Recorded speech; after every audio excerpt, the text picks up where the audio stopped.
let's kind of transition to like the bigger picture of the Indian music scene, because I'm really fascinated by this. Yeah. First of all, what is the Indian music scene like today? And maybe just give me a little explanation on how it's changed over the last maybe 5 years or something like that. There's two sides. There's three sides now. There's the classical music, which is divided into Hindustani and Carnatic. Mostly an older generation is like really into it. Different, very formal styles, a lot of learning and technique and practice goes into it. And there are mind-blowingly good artists in India.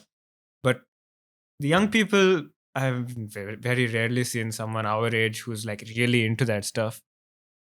But they are there, and you can very easily get into it because there are so many really good teachers. And the avenue is like really paved if you want to get into classical Indian music.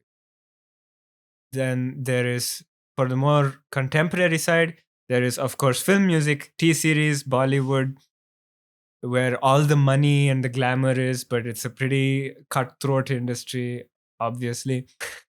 And a lot of people seek their fortune. They move to Mumbai, where Bollywood is, and try to become session musicians for music directors. You play music for one big hit, and then that's your career, because you keep getting called again and again. Really? Yeah, for more movies. It's a pretty... Wow. Yeah. There's that. Then there is where I fit in probably is the more independent alternative scene, where it wasn't even there like 10 years ago. Really? Yeah, but now the people were there. Yeah, but there no was audience. No place to express. Okay. No avenue to like, if I want to play a show, where do I go? There's nothing. Now there's a bunch of independent labels. Wow. There's so much support, and the organizers of bigger events are aware of what's happening. They're calling Post Malone, they're calling Anne Marie, and they're getting the local artists to open for them. So that's where this like... So it's starting to build. You're building that pyramid on top of... Absolutely. The big artists. That's this whole independent scene. And in Bangalore specifically, huge hip hop scene. Incredible. Wow. Rap and hip hop, and it's really, really good, the kind of artists that are coming out. There's Ranjan Clifford. There's this guy called Hanuman Kind, who's been killing it for years now. He's like rapper, works with all these fire producers. He's dropping insane music videos with like best independent directors and filmmakers in India. All of this is happening. But for my stuff specifically, like, it's not rap. So you can't put it under hip hop. There's this like post-punk band-oriented music. Yeah, alternative. Yeah, it is there. It just hasn't picked up as much as hip hop or stuff. Because hip hop, the whole culture has been digested so well. People are doing graffiti. People are doing breakdancing. There's an incredible amount of dance, and I don't know what the terms are. Yeah. But I've seen it everywhere. People are doing flash mobs. People are doing competitions. Wow. So the hip hop culture is really rooted now. Absolutely.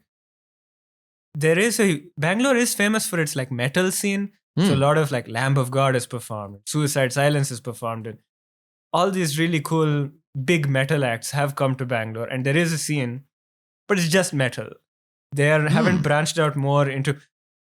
I've heard, as of last year, there's been a lot of like noise techno from like Japan. And, in the alternative dance scene in Bangalore. Wow. So you go to a club on a specific Saturday, and there's this like noise core DJ who's just this like super experimental music on the dance floor, and people are vibing to it. So crazy. That's a little new that I recently heard of. Yeah. That's wow. What's happening. with all that considered, I mean, what do you feel like are the biggest challenges right now that artists face, or maybe the industry as a whole faces, like when it comes to like finding like the next step for either an artist or maybe for the whole scene? I don't know if there's any more challenges, because people are already... there's so many people in India. There's Right. there's no worry about finding an audience. Yeah, the audience is there. The audience is there. Yeah, there's young people. They're all into liberal leftist kind of stuff. Yeah. So they just need to find the music, and the music is there now. I don't know how much of a challenge there is anymore. Like, Is it just finding the audience and connecting it with the artists right now? Yeah. I mean, how popular is Indian music, like on Spotify, or like what avenues does Indian music most use? yeah, there are huge fan followings on Spotify. And Okay. not on YouTube. YouTube isn't the place Oh, for interesting. the music. I think there is, for the hip hop, it's obviously SoundCloud and maybe a little bit of Bandcamp, Mm. but I haven't seen many people plug their Bandcamps unless they're like a super, like a math rock band and they have a Bandcamp and they every what is it, Saturday they're plugging the Bandcamp Saturday or whatever I see. that thing is. There is a big Spotify. There's a big Indian population living abroad, like in Canada and in the US, that are rapping in like Punjabi. Mm. And they're really big both in India and abroad. There's that too. Yeah. I mean, I guess that makes sense. I mean, obviously, Indians are everywhere. Yeah, So, I mean, inevitably, I think you're going to see, more of that culture emerging. And so, I mean, what do you think is more likely to catch on? Do you think it requires Indians to support the artist first before it blows up internationally, or could it blow up internationally before it actually blows up in India?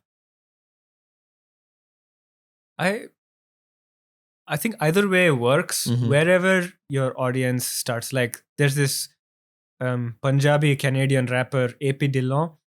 I don't know where he blew up first, but it could have been concurrent At like, the same time. Yeah. That's the beauty of the internet. Exactly. Yeah, the internet is just taking away all The the boundaries. equalizer. Yeah, I know also that Spotify has a bunch of very interesting playlists that you might find interesting, where it's indie music, right? Which is just birthing and everything. Yeah. Indie music specific to India. And these are specific Spotify editorial playlists where the editors are paying a lot of attention to it. Wow. And they're getting all the That's good cool. stuff. Yeah, they're really on top of that. So they're doing a great job at like bringing up Indian artists that are doing work.